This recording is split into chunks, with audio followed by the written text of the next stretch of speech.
پاک بات کے یہ سب سے پہلے صادق اور امین ہونا نبی پاک کا. میرے نبی پاک صلی اللہ تعالیٰ علیہ وآلہ وسلم کی صداقت کا، حضور علیہ الصلوۃ والسلام کی زبان کی صفائی کا یہ عالم تھا کہ جب مسلمان نجاشی بادشاہ کے پاس پہنچ گئے، پہلی ہجرت جو ہجرت حبشہ کے نام سے موسوم ہے وہ ہجرت ہوئی. حضور سید عالم صلی اللہ علیہ وسلم کے غلام وہاں پہنچے تو انہوں نے وہاں شکایات بھیجی، اور جب شکایات وہاں پہنچ گئیں تو نجاشی جو تھا وہ کہتا میں جذباتی فیصلے نہیں کرتا، میں ایسے تم آ گئے ہو، تم نے شکایت کر دیا ہے کہ مسلمانوں فتنہ فساد معاذ اللہ پھیلا کے تمہارے پاس آ گئے، میں پہلے تحقیق کروں گا بات کیا ہے. اس نے آن کر کے معلومات کی، کہنے لگا بندہ تلاش کرو، کوئی عرب کا بڑا آدمی وزادار سردار بندہ یہاں تمہیں نظر آئے تو وہ بندہ ذرا لے کے آؤ، اس سے میں نے کلام کرنا ہے، کوئی وزادار آدمی. ابو سفیان ابھی مسلمان نہیں ہوئے تھے، حضور کے چچا وہ ان دنوں حبشہ گئے ہوئے تھے تجارت کی غرض سے. لوگ انہیں پکڑ کے نجاشی کے پاس لے آئے تو نجاشی نے سوالات کیے بہت سارے. دو چیزیں ہوتی ہیں، ایک بندہ جب کسی کی حمایت میں ہوتا ہے تو پھر بھی سوچ سمجھ سے آری ہوتا ہے. کیوں؟ اس لیے کہ نبی پاک صلی اللہ علیہ وسلم نے فرمایا محبت آدمی کو اندھا بہرا گونگا کر دیتی ہے، اس وقت بھی وہ آری ہوتا ہے. اور جب کسی کی مخالفت میں ہوتا ہے تو اس وقت بھی سوچ سمجھ سے آری ہوتا ہے، اس وقت بھی اسے صحیح بات بھی غلط محسوس ہو رہی ہوتی ہے. اب یہ مخالفت میں تھے تو کہتے ہیں حضور سید عالم علیہ السلام کے بارے میں جب سوالات پوچھے گئے، سوالات کیے گئے، اور ابو سفیان کہتے ہیں میں چونکہ مخالف تھا تو میں نے اسی انداز میں ایک کہانی رٹی رٹائی انہوں نے یاد کی ہوئی تھی. وہ رٹی رٹائی کہانی ہر جگہ یہ سنایا کرتے تھے، دیکھو جی جس پہ ہمارا ابا تھا، جس مذہب پہ، اس کو وہ کہتے ہیں گمراہ تھا. وہ جی ہمارے دادا کو کہتے ہیں وہ گمراہ تھا. وہ جی ہمارے نانا کو کہتے ہیں بت پرست تھا تو گمراہ تھا. وہ جی انہوں نے ایک بھائی مسلمان کر لیا ہے، دوسرا کافر ہے، گھروں میں لڑائی پیدا کر دی. یہ رٹی رٹائی کہانیاں. پھر وہ کہتے تھے دیکھو جی معاذ اللہ جادوگر ہیں، کچھ پڑھ کے پھونکتے ہیں. وہ جی شاعر ہیں، بات ایسی سناتے ہیں کہ اپنے قبضے میں لے لیتے ہیں. یہ ساری کہانی انہوں نے یاد کی تھی. ابو سفیان کہتے ہیں میں نے وہاں ساری سنائی. اب نجاشی نے بھی سوالات پوچھے، کہنے لگے ان کے ماننے والے امیر ہیں کہ غریب ہیں؟ میں نے کہا ماڑے ماڑے لوگ. کہنے لگے نبیوں پر پہلے ایمان ہی غریب لوگ لایا کرتے ہیں. کہنے لگے اس نے بڑے سوالات کیے، بڑے میں نے جواب دیے. آخر میں اس نے ایک سوال پوچھا. ابو سفیان کہتا میں باہر سے نہیں گیا تھا، میں چچا تھا، مجھ سے پوچھا. کہنے لگے کیا کبھی اس محبوب نے جھوٹ بھی بولا ہے؟ کیا کبھی جھوٹ بھی بولا ہے؟ کبھی؟ تو ابو سفیان کہتے ہیں کہ ایک منٹ کے لیے چونکہ مخالف تھا میرے دل میں خیال آیا کہہ نہ دوں بولا ہے معاذ اللہ، نقل کفر نہ باشد. کہتے ہیں پھر میں نے سوچا کہ ایک تو یہ عرب کی وزاداری کے خلاف ہے کہ میں غلط بات کروں، اور دوسرا یہ کہ میں انہیں جادوگر کہوں تو شاید کوئی اس پر سوچے، شاعر کہوں تو شاید کوئی توجہ کرے. پر مدینے والے محبوب نے جھوٹ بولا ہے، یہ تو مانے گا ہی کوئی نہیں. یہ کیسے ہو سکتا ہے؟ یہ تو صادق اور امین ہونا تو ان کا آفتاب سے زیادہ روشن. کون اس بات کو تسلیم کرے گا؟ کون مانے گا؟ کوئی نہیں مانے گا. اللہ اکبر. کون تسلیم کرے گا؟ ابو سفیان کہتے ہیں پھر پوچھا بتاتے کیوں نہیں، چپ کیوں کر گئے ہو؟ کیا کبھی انہوں نے جھوٹ بھی بولا ہے؟ اللہ اکبر. تو ابو سفیان کہتا ہے میں بول پڑا. میں نے کہا کہ وہ میرے بھتیجے ہیں، میں نے انہیں ماں کی گود میں بھی دیکھا، دادا کے کندھوں پہ بھی دیکھا، چچا کے گھر میں بھی دیکھا، ختیجہ کا دولہا بنے بھی دیکھا. میں نے اس حبیب کو جگہ جگہ دیکھا، اور میرے آنکھوں کے سامنے ان کی کن پٹیوں پہ مقدس سفید بال آئے. میں نے بڑا کچھ دیکھا، اور میں نے اس حبیب کو کبھی جھوٹ بولتے نہیں دیکھا. کبھی یہ لفظ زبان سے نکلے ہی نہیں، کبھی یہ بات کہی نہیں، کبھی جھوٹ بولا ہی، سوال ہی نہیں پیدا ہوتا. تو کہتے سناٹا چھا گیا میری بات پر مجمع میں. نجاشی نے کندھے کے اوپر رومال رکھا، اٹھ دیا. میں نے کہا بادشاہ رزلٹ تو اناؤنس کر، تو نے سوال پوچھا میں نے جواب دیا، اب جا رہا ہے؟ کہنے لگا رزلٹ کیا دینا ہے، رزلٹ تو نکل آیا ہے. جس نے کبھی بندوں سے جھوٹ نہیں بولا وہ یہ جھوٹ کیوں بولے گا کہ میں اللہ کا رسول بن کے آیا ہوں؟ یہ والا جھوٹ کیوں؟ اسیر دشمن کی چاہ میں بھی، مخالفوں کی نگاہ میں بھی وہ امین ہے، صادق ہے، معتبر ہے. میرا پیغمبر عظیم تر ہے، میرا پیغمبر عظیم تر ہے، میرا پیغمبر عظیم تر. لگے جو مزدور شاہ ایسا، نہ دھن نہ دولت سربراہ ایسا، دیکھو عرش نشیں کا زمین پہ گھر ہے، میرا پیغمبر عظیم تر ہے. عرش نشیں کا زمین پہ گھر ہے، میرا پیغمبر عظیم تر ہے میرے عزیز رسول پاک علیہ السلام کا سچا ہونا، دیانتدار ہونا، یعنی مخالف بھی جس بات کو کہے کہ ہاں یہ بات ٹھیک ہے، کہ ان کی زبان سے کبھی بات غلط نہیں نکلی، لیکن دروغگوئی، جھوٹ، اور دنیا کے سامنے جھوٹ، اور قومی معاملات میں جھوٹ، اور جتنا دل کرے کھل کے جھوٹ، یہ رویے جب قوموں کے ہو جائیں میرے عزیز، ایک حضور سید عالم صلی اللہ علیہ وسلم کی صداقتیں، اور پھر میں ایک مقام پہ پہلے بھی میں نے عرض کیا تھا، پھر کہتا ہوں، حضور سید عالم صلی اللہ تعالی علیہ وسلم نے فرمایا تھا یہ جو جھوٹ ہوتا ہے یہ شک پیدا کرتا ہے، اور یہ سچ جو ہوتا ہے یہ اطمینان پیدا کرتا ہے۔ آپ زندگی میں تھوڑے وعدے کر لیں، تھوڑی باتیں کر لیں، پر جتنی کریں، میں عوام سے بھی کہتا ہوں، بیوی نہیں اعتبار کر رہی ہوتی، وہ کہتے ہیں تو جھوٹ ہی بڑے بولتا ہے۔ ایک دوست مجھ سے کہنے لگے کہ آپ اماں سے کہہ دیں کہ میں اس دفعہ عمرے پہ ضرور بھیجوں گا، وہ آپ کی بات مان جائے گی۔ میں نے کہا اماں ابا کو راضی کرنے میں 7-8 منٹ لگ جاتے ہیں، پر اماں تو 1.5-2 منٹ میں راضی ہو جاتی، تو آپ کی اماں نہیں راضی ہو رہی۔ کہنے لگے پہلے کئی دفعہ کہہ چکا ہوں نا عمرے پہ بھیجوں گا، تو بھیج نہیں سکا، تو لہٰذا وہ اب کہتی ہے تو جھوٹ بولتا ہے، تو نے کوئی نہیں بھیجنا، تو فراڈ کرتا ہے۔ ہمارے ہاں مسئلہ مال و دولت کا نہیں، عدم اعتماد کا ہے، اور جب عدم اعتماد اس حد تک پہنچ جائے کہ مائیں بھی اعتبار کرنا چھوڑ جائیں، تو وہ قومیں کیا کردار ادا کریں گی، اور کیا وہ سوسائٹی میں خیر تقسیم کریں گی؟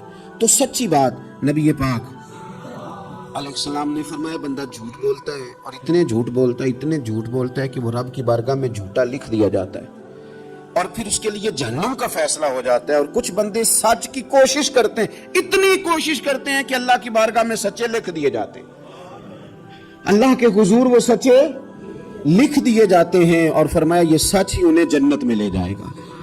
دوسری بات جو حضور کی سیرت مبارکہ میں ہمیں بہت زیادہ نظر آتی ہے، وہ ہے عہد کی پابندی، وعدوں کی پابندی، جو کہہ لیا سو کہہ لیا۔ جب آپ کوئی عہد کر لیتے ہیں نا، معاہدہ کر لیتے ہیں، پہلے تو اس بات کو اچھی طرح سمجھ لیں کہ حضور نے ایک جملے میں ساری حقیقت بیان کر دی، فرمایا لا دین لمن لا عہد لہ، جو وعدے کا پابند نہیں اس کا کوئی دین ہی نہیں، بات ہی ختم کر دی۔ آگے تو آپ تب بڑھیں گے نا جب بنیاد ہی ہوگی، اور جب دین ہی کوئی نہیں، بنیاد ہی کوئی نہیں، تو پھر بات آگے کیسے بڑھے گی؟ اس سے اگلا آپ فصل کیسے بوئیں گے؟ عزیز دوست میری بات پر آپ توجہ کریں گے، نبی پاک صلی اللہ علیہ وسلم نے جب عہد کیے تو پھر حضور نے ان عہد کی پابندی کی، اور اس طرح کے بعض اوقات عقل انسانی کھڑی ہو جاتی ہے کہ اس طرح بھی وعدے کی پابندی ہوتی ہے، یعنی بندہ چکرا جاتا ہے کہ یوں بھی ہوتا ہے۔ آپ غور کریں نا، ایک صحابی کہتے ہیں میں نے اعلان نبوت سے پہلے حضور سے کچھ چیز خریدی، اور میں نے عرض کی حضور آپ یہاں رکے، میں پیسے لے کے آیا۔ آپ کتنے کو کسی کا انتظار کر سکتے ہیں؟ میں نے دیکھا ہے 2-4 منٹ امام صاحب لیٹ ہو جائیں تو لوگ اعتراض کرتے ہیں، کہتے ہیں یہ آتا نہیں، لہذا ہم نے بندہ بدلنا ہے، چھٹی دے دو اس کو۔ کتنا کو آخر؟ میرے عزیز وہ شخص کہتے ہیں، صحابی فرماتے ہیں کہ میں نے نہ کوئی چیز اعلان نبوت سے پہلے خریدی، عرض کی یا رسول اللہ صلی اللہ علیہ وسلم آپ یہاں رکیں تو میں پیسے لے کے آیا، کہتے ہیں میں گیا اور گھر جا کے بھول گیا کہ حضور کو کھڑا کر آیا ہوں۔ 1 گھنٹہ بھولے آپ، 4 گھنٹے بھولے، 1 دن بھولے، کہتے مجھے 3 دن تک یاد ہی نہیں آیا۔ میں نے کہہ دیا آپ نے سن لیا، کبھی سوچو 3 دن انتظار کوئی آسان کام ہے؟ الانتظار اشد من القتل، اہل عرب کہتے ہیں قتل ہوتی اتنی تکلیف نہیں ہوتی جتنی انتظار کرتے ہوئے ہوتی، یہ تو موت سے سخت بات ہوتی۔ کہتے 3 دن مجھے یاد ہی نہ آیا، 3 دن کے بعد مجھے یاد آیا تو میں جلدی سے وہ پیسے تھامے اور اس جگہ پہنچا، جا کے دیکھا تو حضور وہیں کھڑے تھے جہاں میں کھڑا کر آیا۔ وہ تیری سیرت تیری صورت زمانے سے نرالی ہے، تیری ہر ایک ادا پیارے ادائے بے مثالی، حضور وہیں کھڑے تھے، وہیں جلوہ فراز تھے۔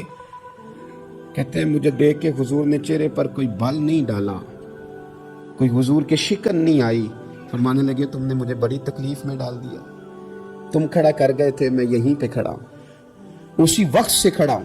میرے رسول پاک صلی اللہ تعالی علیہ وسلم نے وعدوں کے وفا کے تعلق سے جو ہمیں سیرت عطا فرمائی، حضور علیہ الصلوۃ والسلام نے جو اپنا اسوہ نور اس تعلق سے ہمیں دیا ہے، وہ ہر شخص کے لیے دستور حیات ہے، وہ ہر شخص کے لیے دستور عمل ہے۔ ہر شخص کو چاہیے کہ وہ ان زاویوں میں اپنے آپ کو ڈھونڈے، تلاش کرے۔ بڑی تکلیف ہوتی ہے عوامی سطح پر بھی جب ایسی باتیں سننے کو ملتی ہیں کہ نہیں جی نہیں وہ تو سیاسی بات تھی. سیاسی بات کیا ہوتی ہے؟ جھوٹ. بخاری شریف میں تو یہ لفظ موجود ہیں کہ بنی اسرائیل کی سیاست ان کے نبی کرتے تھے. سیاست کا معنی تو تدبیر کرنا ہے. سیاست کو آپ نے فراڈ کا نام دے دیا. وہ جی وہ میں نے تو بس ویسے بات کی تھی. اس کا کیا معنی ہوتا ہے؟ اس کا کیا مطلب ہوتا ہے؟ کچھ مسائل ایسے ہیں جو آپ خود پیدا کرتے ہیں. کچھ چیزیں ایسی ہیں جن کے اندر آپ خود چیزوں کو اس پیک پہ لے کے آتے. اللہ جانے آپ کے کیا مقاصد ہیں اس میں. میرے رسول پاک علیہ الصلوۃ والسلام نے عہد کی پابندی، وعدوں کی پاسداری، اس پر لوگوں کی توجہ دلائی. اور میں نے کہا کہ بعض اوقات حالات اتنے خوفناک ہوتے تھے. حدیبیہ کی صلح ہو رہی ہے اور اس صلح کے اندر ایک شرط یہ تھی کہ اگر کوئی مسلمان اپنے آقا کی مرضی کے بغیر مکہ مکرمہ سے مدینہ طیبہ آئے گا تو حضور اسے رکھیں گے نہیں. اگر کوئی شخص مدینے سے مکہ جائے گا تو مکے والے واپس نہیں کریں گے. اور بخاری شریف میں موجود ہے کہ اسی شرط پر جناب عمر فاروق پریشان ہوئے کہ ہم تو دب کے صلح کر رہے ہیں. صلح تو برابری کی بنیاد پر ہوتی ہے. یہ کیا بات ہوئی کہ ہمارا بندہ جائے تو واپس نہ کرے، ان کا ہے تو ہم واپس کریں. لیکن حضور نے فرمایا میں اللہ کا رسول ہوں عمر، میں اللہ کا، جو میں دیکھ رہا ہوں وہ تم سمجھ نہیں رہے، میں رب کا رسول ہوں. اور حضرت عمر کہتے ہیں یہ پہلے میں نے حضور سے بات کی، پھر حضرت ابو بکر سے بات کی، پر قربان جاؤں جو جواب مجھے حضور نے دیا وہی جناب صدیق اکبر نے دیا. کہو عمر وہ اللہ کے رسول ہیں، وہ جو کہتے ہیں حق اور سچ ہی کہتے ہیں. حضرت سیدنا فاروق اعظم اور رضی اللہ تعالیٰ عنہ ارشاد فرمانے لگے کہ اس موقع پر ایک اور بھی معمہ ہوا. ایک تو یہ صلح اس انداز میں ہوئی، پھر ایک عجیب مسئلہ ہوا. صحابہ فرماتے ہیں ایک صحابی تھے حضرت ابو جندل رضی اللہ تعالیٰ عنہ. ان کو ان کے والد نے زنجیروں میں باندھا ہوا تھا اور گھر کے اندر قید کیا ہوا تھا کہ آپ جا نہیں سکتے. جب انہیں پتہ چلا نا حضور تو حدیبیہ تک آ گئے تو کسی طریقے سے نا اپنی زنجیریں توڑ کے، اور بعض سیرت نگاروں نے لکھا ہے زنجیروں سمیت، زنجیروں سمیت جب وہ آ رہے تھے تو پاؤں میں زنجیریں پھر پھر کے نا ان کے زخم بن گئے تھے. وہ زنجیروں سمیت آئے حضور کے سامنے کھڑے ہو کہتے ہیں سونے مجھے چھوڑ کے نہ جانا. میں اکثر دوستوں سے کہتا ہوں پیر صاحب کبھی کہہ دینا مریدوں کو کہ عمرہ کرنے جانا ہے اور بعد میں فراڈ ہو جائے وہاں تو مرید کہتے ہیں لگتا ہے پیر بھی شامل ہے صاحب. اس نے تو کہا تھا. بہت سارے لوگ کہتے ہیں جی وہ پیر صاحب آپ سے دعا کرائی تھی تو وہ کام نہیں ہوا. تو میں نے کہا دعا کا مطلب کیا ہوتا ہے؟ کوئی پیر معاذ اللہ تعالیٰ خدا کی حکمت کو مجبور کر سکتا ہے؟ جیسے جب چاہے رب جس طرح چاہے ویسے کرے. اللہ کے عاجز بندے ہیں، دعا کرتے ہیں اس امید پر کہ خدا فضل کرے گا.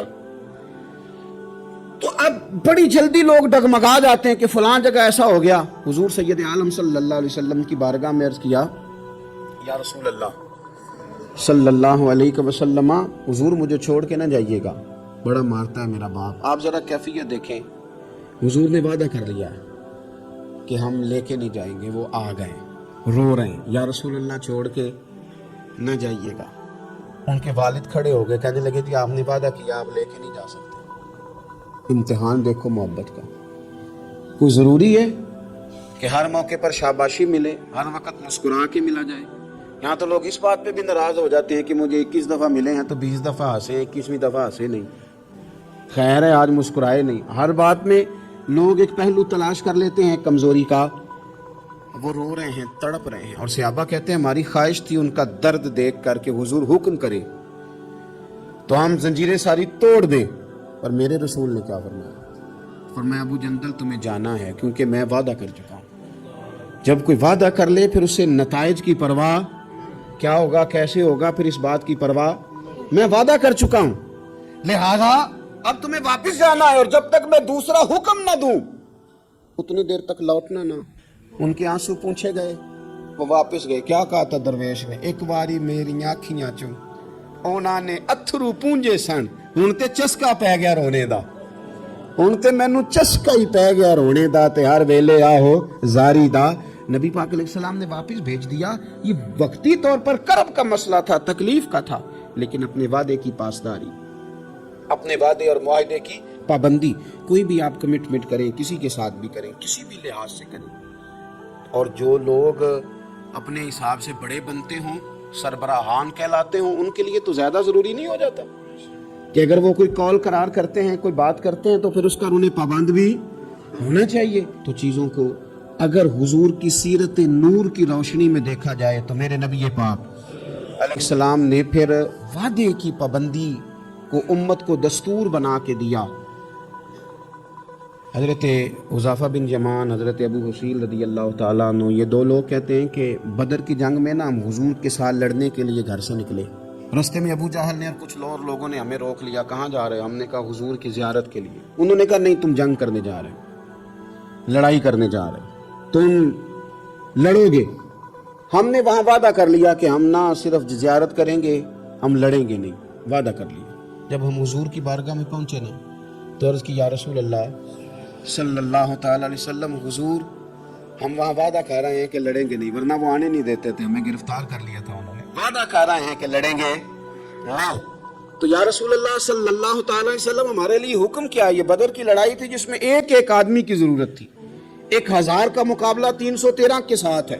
ایک ایک فرد کی، ایک ایک شخص کی ضرورت ہے. تو یا رسول اللہ وعدہ کر رہے ہیں کہ لڑیں گے نہیں، تو حکم کیا ہے؟ تو نبی پاک صلی اللہ تعالی وسلم نے فرمایا چونکہ تم نے وعدہ کیا نہیں لڑو گے تو تم ادھر بیٹھ جاؤ. یا رسول اللہ ایک ایک بندے کی ضرورت ہے. فرمایا نہیں، ہمیں رب کی مدد کی ضرورت ہے، اللہ کی نصرت کی ضرورت ہے. وعدہ کر لیا ہے، لہذا وعدے پر قائم رہیں گے. ایک بات اور سیرت کے عنوان پر آپ کی خدمت میں عرض کر دی ہے، اس پر بھی ضرور توجہ کرنی ہے ہم لوگوں کو، اور خوب ہمیں اس بات کی طرف بھی اپنے معاملات کو لے کر کے جانا ہے. میرے عزیز دوست، میرے عزیز بھائی، ہم ہیں رسول کریم کے ماننے والے. مجھے ایک بات بتلائیے کہ حضور کی سیرت، حضور کی سنت حضور کے ماننے والے اپنائیں گے یا کوئی اور آ کے اپنائے گا؟ ایک شخص نے دعویٰ کیا کہ یا رسول اللہ میں آپ کا غلام ہوں، تو اب سیرت پر عمل اسی نے کرنا تھا کہ کسی اور نے باہر سے آ کے کرنا تھا. ہم اس طرح کر رہے ہیں کہ ہم نا سیرت نبوی سے، میں بہت سارے دوستوں سے جب کہتا ہوں نا آپ داڑھی شریف حضور کا طریقہ مبارکہ اس کو اپنائیں، تو وہ کئی قسم کے بہانے کرتے ہیں. بعض دوست یہ کہتے ہیں کہ میں ابھی نیک نہیں ہوں. تو میں کہتا ہوں اس دنیا میں کون بندہ ہے جس نے یہ دعویٰ کر لیا ہے کہ میں اب اتنا نیک ہوں کہ کبھی گناہ نہیں کروں گا؟ کوئی ہے ایسا انبیاء کے بعد، فرشتوں کے بعد کوئی معصوم ہے امت میں؟ تو انسان کے ساتھ چیزیں رہیں گی، پر آپ آغاز تو کریں سنت شریعت سے. آپ شروع تو کریں. ہم نے کس دن سنت شریعت کا سفر کرنا؟ نبی پاک صلی اللہ علیہ وسلم کے ہر فعل میں حکمت، حضور کی ہر بات میں حکمت. کیا ایک چھوٹی سی بات ہے مسواک، کوئی بڑی بات ہے؟ لیکن کتنا بڑا دور آ گیا، کتنے لوگ تبدیل ہو گئے اور کتنی چیزیں آئیں اور کتنے سال بیت گئے، لیکن اس ایک حضور کی ادا کی اہمیت ختم ہے. اس کی اہمیت اپنی جگہ پہ اتنی آج بھی قائم ہے کہ بہت بڑی ریسرچ کے بعد جو بڑے لوگ تھے انہوں نے کہنا شروع کر دیا جو پابندی سے مسواک کرے اسے کینسر نہیں ہوتا. کیا ایک چیز مسواک ہی ہے. اور میرے نبی پاک کی پسند اتنی زیادہ ہے یہ، یعنی بہت ساری چیزوں کو نا معاذ اللہ تعالیٰ ہم سمجھتے ہیں یہ تو سادی سی بات بتا رہے ہیں مولانا صاحب، یہ تو پیر صاحب نے بڑی سادی سی ایک ہمارے سامنے چیز رکھی ہے، وہ تو کوئی بڑا فلسفہ بیان کرتے تو تب ہماری سمجھ میں آتا تھا. تو ایک سادی چیز رکھی، اور خدا کے بندے یہ اتنی پیاری ہے کہ حضور فرماتے ہیں اگر امت پر مشکل نہ ہوتا تو میں ہر وضو کے ساتھ مسواک کو ضروری قرار دے دیتا. اس کے حسن کو آپ ملاحظہ کریں اس سنت کے کہ حضرت عائشہ صدیقہ رضی اللہ تعالیٰ عنہ ارشاد فرماتی ہیں کہ وقت وصال، اور اس خاتون کی بھی عظمتیں دیکھیں، کہتی ہیں حضور نے وقت وصال میری گود میں سر رکھا ہوا، میری گود میں سر تھا نبی پاک کا، اور کہتے ہیں میرے بھائی سامنے سے گزرے تو وہ مسواک کر رہے تھے، ان کے ہاتھ میں مسواک تھی. تو حضور سید عالم صلی اللہ تعالی علیہ وسلم نے اس طرف رغبت فرمائی. تو میں سمجھ گئی حضور مسواک کرنا چاہ رہے ہیں. یعنی آپ میری بات پر غور کریں کہ عین وقت وصال ظاہری رسول کریم صلی اللہ تعالی علیہ وسلم نے اس موقع پر بھی مسواک کی طرف رغبت فرمائی. فرمایا مجھے چاہیے. میرے نبی پاک صلی اللہ علیہ وسلم کی پیاری زوجہ کہتی ہیں کریم محبوب کو میں نے مسواک پکڑی ان سے، اور پھر میں نے اپنے دانتوں سے چبائی اور اس کو نرم کر کے حضور کی بارگاہ عالی مرتبت میں پیش کیا. اور میرے عزیز بھائیوں، اگر سنت کا وہ ذوق ہماری طبیعت میں پیدا ہو جائے، وہ شوق، ہمارے استاد صاحب فرمایا کرتے تھے یہ کیا بات ہوئی کہ ہمیں بتانا پڑے ہمارا کون سا مذہب ہے، یہ کیا بات ہوئی ہمیں بتانا پڑے کہ ہم عاشق رسول ہیں، یہ کیا بات ہوئی ہمیں بتانا پڑے کہ فلاں شیخ کے ماننے والے ہیں. ہماری ادائیں کیوں نہیں بتاتی کہ ہم رسول پاک کے غلام ہیں؟ ہماری ادائیں کیوں نہیں بتاتی کہ ہم نبی پاک صلی اللہ تعالیٰ علیہ وسلم سے محبت کا دم بھرنے والے تو رسول پاک صلی اللہ تعالیٰ علیہ وسلم کی سیرت نور. اور میں آپ کو ایک اور بات بھی عرض کروں, ہم نے بہت بڑی غلطی کی کہ ہم حضور کی سیرت تک پہنچنے میں کامیاب نہیں ہوئے. ہم نے بڑی باتیں سنی, بڑا کچھ ہم نے اپنی زندگی میں پڑھا. اگر حضور کی سیرت نور کو پڑھنا شروع کریں, ایک ایک پہلو حضور کی مقدس زندگی کا, آپ محسوس کریں گے کہ آپ کی روح پرواز کرنے لگی ہے. آپ محسوس کریں گے کہ خود بخود اندر کے میل دھلنے لگے. آپ نہ پڑھتے پڑھتے ہی محسوس کریں گے کہ کساوتیں ختم ہو رہی ہیں, عداوتیں ختم ہو رہی ہیں. میرے دل کے اندر جو میل کچیل نفس کی شرارت کا تھا وہ دھل رہا ہے. رسول پاک کے جتنا کوئی قریب جاتا ہے اتنا وہ رب کے قریب ہو جاتا ہے, اتنا وہ اللہ کے قریب ہو جاتا ہے. آپ سیرت مبارکہ سے فیوز و برکات لیں, اپنے گھروں میں حضور کی سیرت نور کا پیغام لائیں. اور یہ جو 2-3 گزارشات میں نے آپ کی خدمت میں شروع میں عرض کی ہیں, ان پر توجہ کریں. ہمیں کچھ پہلو ایسے ہیں زندگی میں جن کو ہمیں پوری طرح سمجھ جانا چاہیے, اور کسی بھی فورم پر اللہ ہمیں موقع دے, کوئی بھی فورم ہو, تو احقاق حق اپنی زندگی کا وتیرہ بنایا جائے.